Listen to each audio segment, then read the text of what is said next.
EKWEREMADU denies bail in alleged slavery, child trafficking, organ harvesting case.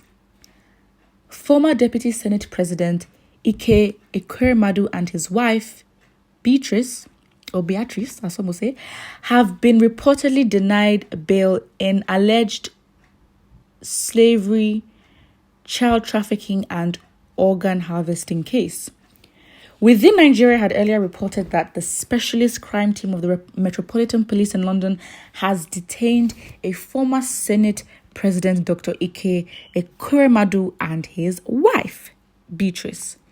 It was also reliably gathered that the case, which was presented before a UK court, has been adjourned to July 7th.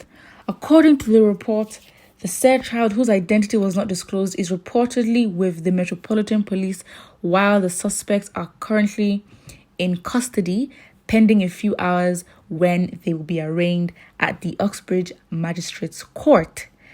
The Metropolitan Police, via a statement, said, "A woman and a man were charged today with conspiring to arrange the travel of a child into the UK in order to harvest organs. The charges follow an investigation by the Metropolitan Police's specialist crime team." Beatrice Nwaneka EKWEREMADU, 55, of Nigeria, is charged with conspiracy to arrange and facilitate travel of another person with a view to exploitation, namely organ harvesting. And the same can be said for her husband, labeled as B. They have both been remanded in custody and will appear at Uxbridge Magistrates Court later today. The investigation was launched after detectives were alerted to potential offences under modern slavery legislation in May 2022. A child has been safeguarded, and we are working closely with partners on continued support as criminal proceedings are now underway. We will not be providing any further details. The suspect shares the same name with the former Deputy Senate President. It is unclear if he's the one or they are related. Now, this is just, I guess, damage control. So you can use allegedly when the courts or the characters in this whatever come back for that defamation of character. So yeah, everything is accused, everything's alleged, and I think this is fantastic. Why? Okay, of course the situation is sad, but I think because the case is in the hands of the UK police, we will actually find details of this, because again, this is suspected, right? The child is fine and is being kept safe. However, it's the fact that there was the intent for it. So if they're going to do the investigations and find the intent and find the intent to conspire to exploit, it means there has to be strong evidences to prove that this organ harvesting was going to happen and that they must have had contact to make this happen. Because for the accusation to be that there was a conspiring, it's very strong. So that's why, of course, further details cannot be released. But when details are released, whoa, a lot of people are in trouble. A lot of hands are in trouble.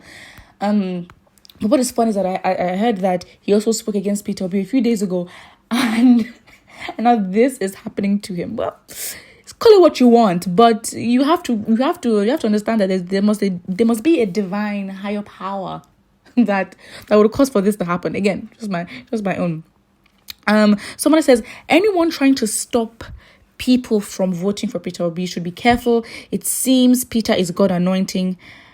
A few days ago, he came hard on Obi. Now it is news that he's in the hands of Oyibo police, not the Nigerian police that takes money for bails. And for the fact that bail was not granted, I mean, bail granted for what? You allegedly intended to harvest organs. Why would you be granted bail in a country that's not even your own, that you have no resident? I mean, come on now. Of course, bail would not be granted. Because how are we sure they're not going to escape? Because they don't live here, because they're just going to the UK. Secondly, how are we sure that they're not going to continue their crime and obstruct the court of justice? Like, you cannot do that. That's literally it. Another comment here says, the God of Peter Obi is alive. Mbaka talks evil about him and lost his adoration ground. Wike attacked him and lost primary election. EKWEREMADU attacked him and this comes upon him. Again, that's why, I mean, if you look at these signs, you have to say, of course, there is a divine higher power that's supporting this man. I mean, yes, somebody says it's his anointing. And I think, obviously not a pro religion into this, but then religion is also, I mean, he's Catholic. Peter Obi has come out to say that he's Catholic, and he mentioned that, and this was a question regards his, well, if he should respond to what Mbaka said. And he literally said, you know what, which is very, very impressive, because he states that there's an order of things, and him being Catholic, Father Mbaka is, quote, his father. So again, that suggests that there's a title that accords him respect.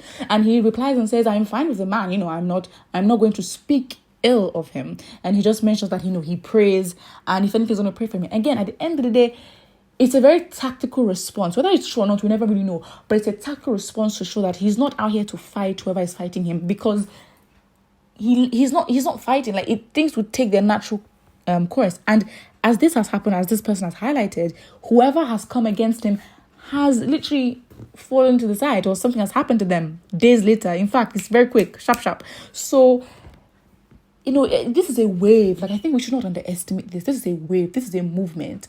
And as much as Peter Obi must have prepared for this his whole life, and I think, his experiences do make it legit.